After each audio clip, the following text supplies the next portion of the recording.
Nobody knew it was the last normal day. The sun rose like it always did. Children laughed on their way to school. Somewhere, a wedding was beginning. Somewhere else, someone was dying in a hospital bed, peacefully, unaware they were the last to die in peace. The world was tense, yes. But it always had been. Rumors came and went like summer storms. Treaties strained.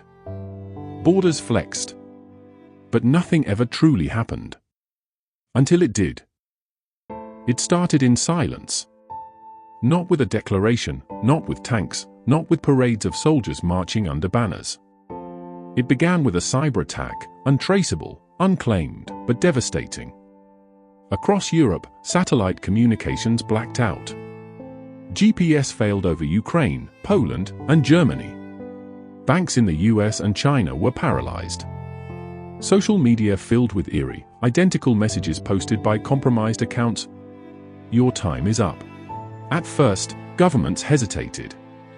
No one wanted to be the one to pull the trigger. But then, somewhere near Kaliningrad, a NATO surveillance drone was shot down. A retaliatory strike hit a Russian missile base.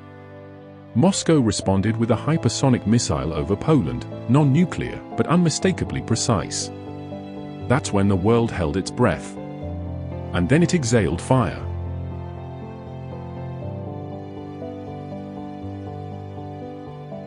Week 1, the collapse of assumptions. Within days, major cities across Europe, North America, and East Asia went dark, not from bombs, but from digital warfare. Power grids were selectively attacked. The internet fractured into isolated networks. AI systems designed to optimize logistics and defenses began to falter under the strain of disinformation. The US and NATO invoked Article 5. Russia, China, Iran, and North Korea formed an unofficial axis. India tried to remain neutral, until a skirmish on its border forced it to choose a side.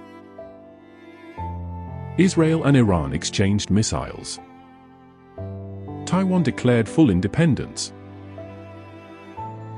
For the first time in decades, conscription returned in the West.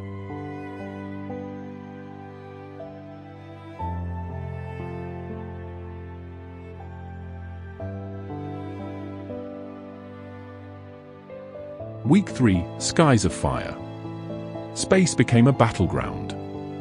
Satellites, both military and commercial, were blinded, destroyed, or hijacked. Internet access became scarce. Only countries with fiber-based infrastructure retained any digital communication. The world regressed technologically in a matter of weeks. Drones patrolled every border. AI-piloted jets fought dogfights no human could survive.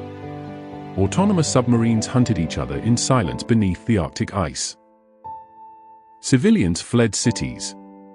Rural towns swelled with refugees. In the US, factions began to fracture along ideological lines, with some states enacting emergency independence measures. The president declared martial law.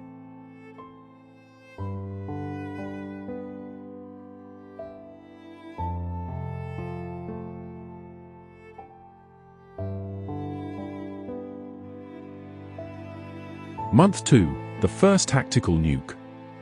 It happened in the South China Sea. A US carrier group, surrounded by Chinese drones, fired a last resort EMP nuke in the upper atmosphere. It disabled everything, for both sides. But the radiation spread. Civilians nearby developed symptoms within hours. It was non-lethal, the Pentagon claimed. But video of children vomiting blood said otherwise. That event broke the last taboo. The nuclear threshold had been crossed. Russia tested a low-yield nuke near the Finnish border.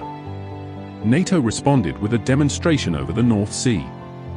The doctrine of limited nuclear warfare became reality, though no one agreed what limited meant anymore.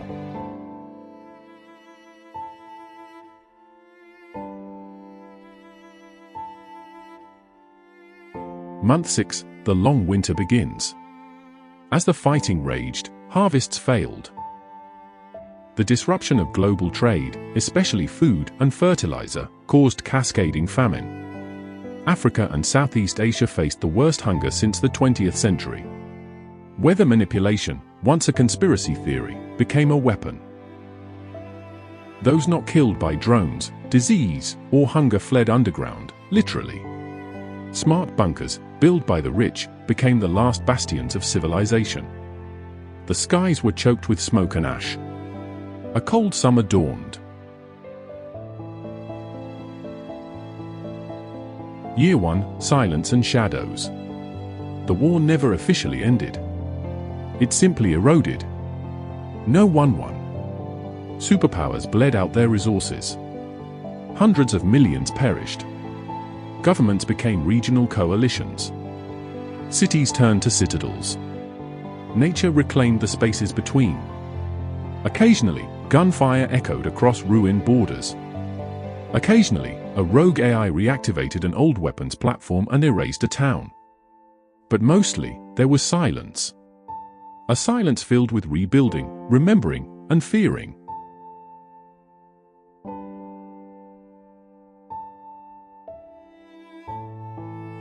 A girl, age 9, asked why did the war happen? A man looked at her with pain in his eyes. Then he replied, because the world never believed it truly could.